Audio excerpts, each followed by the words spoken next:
Hey guys, welcome back to our channel.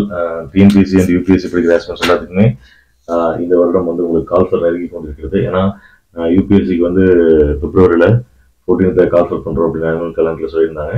So அதே மாதிரி டிஎன்பிஎஸ்சியும் வந்து ஜூனில் எக்ஸாம் இருக்கிறதா நமக்கு ஆனுவல் கலண்டர் சொல்லியிருந்தாங்க. ஸோ இந்த வருஷத்தில் எக்ஸாம் நம்ம நெருங்கிட்டோம் அப்படிங்கிறத விட நம்ம ப்ரிப்பேர் ஆகிருக்கோமா இல்லையாங்கிறத வந்து அனலைஸ் பண்ணணும். ஏன்னா நான் இந்த லாஸ்ட் 2 months வந்து சரியாக ப்ரிப்பேர் பண்ணல. அதுக்கு முன்னாடி வரைக்கும் கூட அந்த கரண்ட் அஃபேர்ஸ்ல இருந்து நியூஸ் பேப்பர் எல்லாமே ஃபாலோ பண்ணிட்டு வருவேன். பட் அந்த எப்பயுமே ஒரு கவர்மெண்ட் செக்டார்ல ஒர்க் பண்ணும்போது அந்த இயர் எண்ட் அப்படிங்கிறது வந்து ஒரு மாதிரி ஒரு தேர்வு நிலைக்கு நம்மளை கொண்டு போய் தள்ளிடும். சம் ஒர்க்ஸ் எல்லாம் அப்போதான் ரெகக்னிஷன் ஆகும். சில இன்ஸ்பெக்ஷன்லாம் வந்து அங்கே ப்ரிப்பேர் பண்ண வேண்டியது இருக்கும். தென் அப்புறம் இயர் பிகினிங்லையும் அதே கண்டிஷன் தான். ஸோ இதெல்லாம் தாண்டி என்னடா நம்ம இன்னும் ப்ரிப்பேர் ஆகலை, இந்த எக்ஸாமுக்கு கிளியர் பண்ணிடுமா மாட்டோமா, அந்த எக்ஸாம் அப்பியர் ஆகலாமா வேணாமா அப்படிலாம் யோசிக்கிறதெல்லாம் தாண்டி எக்ஸாம் பக்கத்தில் வர வர அந்த மனசு கேட்காது. விட்டுலாமா அப்படின்னு சொன்னா கூட உட்காந்து படிக்கணும் அப்படின்னு சொல்லி தான் நான் உட்காந்துருக்கேன். என்ன ரீசன் அப்படின்னா, சில விஷயங்கள் வந்து நம்ம அப்படியே பரவாயில்ல இருந்து போகுது அப்படின்னு சொல்லி விட முடியாது. ஏன்னா அது வந்து நம்மளுடைய பேர்னிங் டிசையர். ஸோ அது விட்டுட்டுமே அப்படிங்கிற ஒரு இது வந்து நம்ம பின்னாடி வந்துடக்கூடாது. ஸோ அதை முயற்சி பண்ணி கண்டிப்பாக அடைஞ்சே ஆகணும்.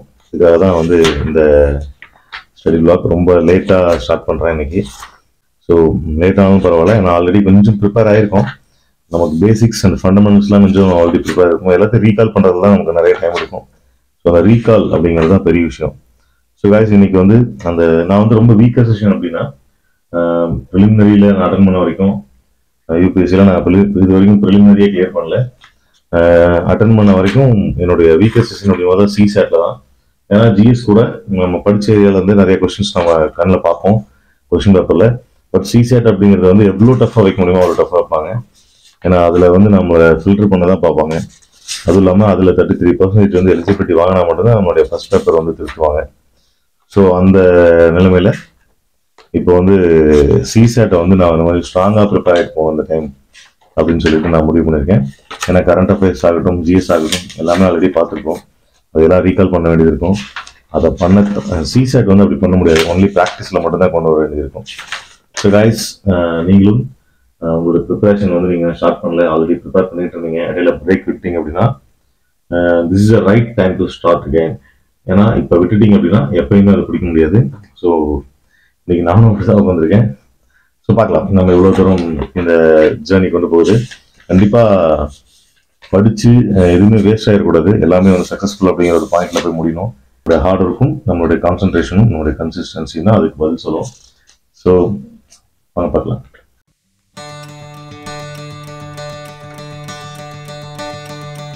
இந்த புக் பார்த்தீங்கன்னா விஷா பப்ளிகேஷன் அப்படின்னு சொல்லிட்டு ஆல்ரெடி நான் அந்த புக் ரிவ்யூ பண்ணியிருப்பேன் நம்ம வீடியோவில். இது வந்து 27 years யூபிஎஸ்சி கொஸ்டின் பேப்பருடைய ப்ரிலிம்ஸ் சால்வ் பேப்பர்ஸ் இருக்கும். நமக்கு வந்து ப்ரீவியஸ் இயர் கொஸ்டின் பேப்பர் ரொம்ப முக்கியம். அதை தாண்டி சிலபஸ் அதை விட ரொம்ப முக்கியம். ஸோ ப்ரீவியஸ் இயர் கொஸ்டின் படிக்காமல் நீங்கள் அந்த எக்ஸாம் ப்ரிப்பேரே ஆக முடியாது. ஸோ மென்டல் இது வந்து எப்படின்னா, நமக்கு சிசேட்டில் நிறையா வேரியஸ் கொஸ்டின்ஸ் வரும். சிசேட்டில் அதில் வந்து அந்த வேரியஸ் கொஸ்டின்ஸ் வந்து பிரித்து கொடுத்துருக்காங்க. Mental ability, analytical, logical reasoning, arithmetic, geometry and mensuration, permutation and combination and probability, time and distance and time and work, data interpretation, general comprehension, English language comprehension, and interpersonal skill and communication and decision making. இது வந்து 9 டைப்ல வந்து கேட்குறாங்க. அந்த இது வரைக்கும் கேட்ட கேள்விகள் எல்லாமே அதாவது 1995 இருந்து 2021 வரைக்கும் கேட்ட கேள்விகள் எல்லாத்தையும் நமக்கு வந்து தொகுத்து கொடுத்துருக்காங்க. ஸோ நமக்கு அந்த ஏரியா பிரித்து படிக்கிறதுக்கு ஈஸியாக இருக்கும். ஏன்னா சில பர்சன்ஸ் வந்து அரித்மேட்டிக்கில் ரொம்ப வந்து வெல் ப்ரிப்பேர்டாக இருக்கும். டைம் அண்ட் டிஸ்டன்ஸ் இந்த மாதிரி கணக்கு போகிறதுலாம் ஈஸியாக இருக்கும். பட் அந்த இன்டர் பர்சனல் ஸ்கில்ஸ்லையும் கம்யூனிகேஷன்லையும் டெசிஷன் மேக்கிங்லாம் ரொம்ப வீக்கர் அந்த ஏரியாவில் ரொம்ப வீக்கராக இருக்கும். பின்னாடி இருந்து போவோம். ரீசெண்ட் கொஸ்டின்ஸ் வந்து எப்படி என்ன கேட்குறாங்க, அப்போல்லாம் ரொம்ப ஈஸியாக இருக்கும். இப்போ அப்புறம் மாடரேட்டாக இருக்கும். அப்புறம் இப்போ வந்து ரொம்ப டஃப்பாக கொஸ்டின் பேப்பர் வைக்கிறாங்க. ஸோ பின்னாடி இருந்து நம்ம கொஸ்டின் பேப்பர் வந்து ப்ரீவியஸ் இயர் கொஸ்டின் பேப்பர் பார்க்கணும். ஸோ இதில் வந்து லாஸ்ட் இயர் கொஸ்டின் பேப்பர் அப்படின்னு பார்த்தா 2021 தான் கொடுத்துருக்காங்க. 22-23 வந்து நான் வந்து டவுன்லோட் பண்ணி தான் வச்சிருக்கேன். ஸோ அதுலேயும் பார்க்கணும். ஃபர்ஸ்ட் 21 பார்த்துடலாம். 21ல் சிசேட்டில் கேட்ட கொஸ்டின் பார்க்கலாம். கொஸ்டின் என்னன்னா, நம்பர் 2 7 22 67 202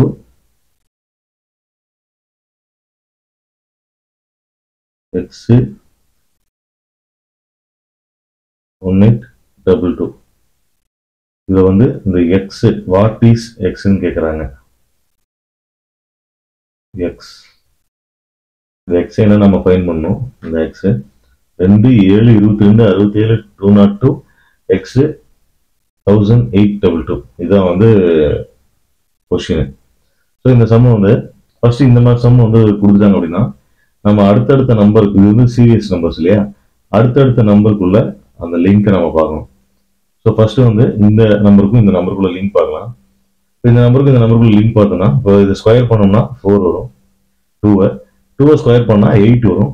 ஸோ 8 - 1 அப்படின்னு நம்ம வச்சுட்டா கூட 8 - 1 அப்படின்னு வச்சிட்டோம்னா 7. ஓகே, இந்த இது வந்து இந்த நம்பருக்கு ஓகே. இந்த நம்பர்லேருந்து அடுத்து இதை கியூப் பண்ணோம் இல்லையா, இதை கியூப் பண்ணலாம்.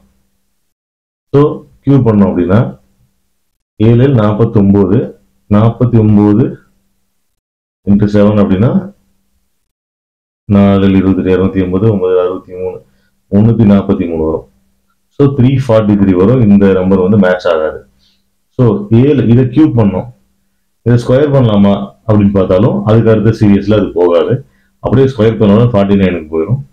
ஸோ இந்த அடுத்த நம்பருக்கு கான்டாக்ட் வந்து மிஸ் ஆகுது. ஸோ இந்த மெத்தட்ல சம் போட முடியாது. இதுக்கும் ஒரு நம்பர் விட்டு ஒரு நம்பர் பார்க்கணும். அது பார்த்தா இது 11 மல்டிபிள் பண்ணியிருக்காங்க. ஸோ அதே 11ஆலேயோ இல்லை 22ஆலேயோ இல்லை அடுத்து அதனுடைய மடங்குகளால மல்டிபிள் பண்ணாலும் இந்த நம்பர் வரணும். ஸோ இதுக்கான லிங்க்கும் கிடையாது. ஸோ அடுத்த ஆப்ஷன் அப்படின்னு பார்த்தோம்னா இதுக்கும் அடுத்த நம்பருக்கும் பார்த்தீங்கன்னா ஒரு 6 அப்படின்னு வச்சுக்கோ. அதாவது 2 × 3 6 அப்படின்னு வச்சுக்கோம். 6ஓட 1 ப்ளஸ் பண்ணா 7. அதே மாதிரி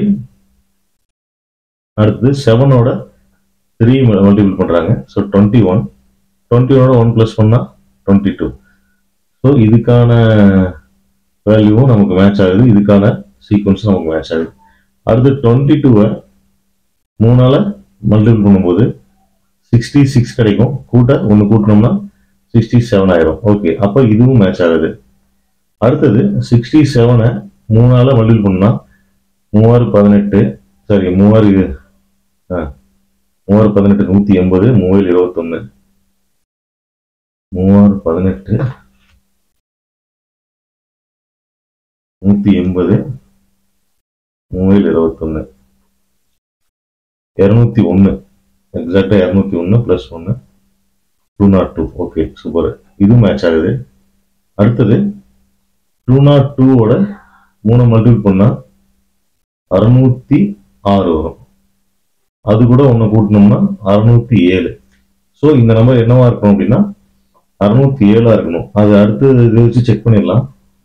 607 × 3 அப்படிங்கும்போது 3 18 1800 3 21 1821 + 1 அப்படிங்கும்போது 1822.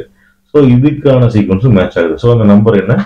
Finally the answer is 607. So இந்த மாதிரி சீரியஸ் சம்ஸ்லாம் வரும்போது அந்த அடுத்தடுத்த நம்பருக்கான லிங்க்ஸ் நம்ம பார்க்கணும். அதில் என்னென்ன மெத்தட்லாம் பாசிபிலிட்டிஸ் வருமோ, அதாவது இப்போ நீங்கள் ஸ்கொயர் பண்ணுறீங்க, அது கூட ஒன்று கூட்டியிருப்பாங்க, அது கூட ஒன்று கழிச்சிருப்பாங்க, இல்லைன்னா மல்டிபிள் அதை ஒரு நம்பரால் மல்டிபிள் பண்ணி ஒரு நம்பரால் டிவைட் பண்ணியிருப்பாங்க. ஸோ இந்த சீக்வன்ஸ்லாம் நீங்கள் அந்த ஸ்பாட்டில் வந்து அந்த குறிப்பிட்ட டைமில் வந்து நீங்கள் அந்த சம்மை வந்து கம்ப்ளீட் பண்ணணும்.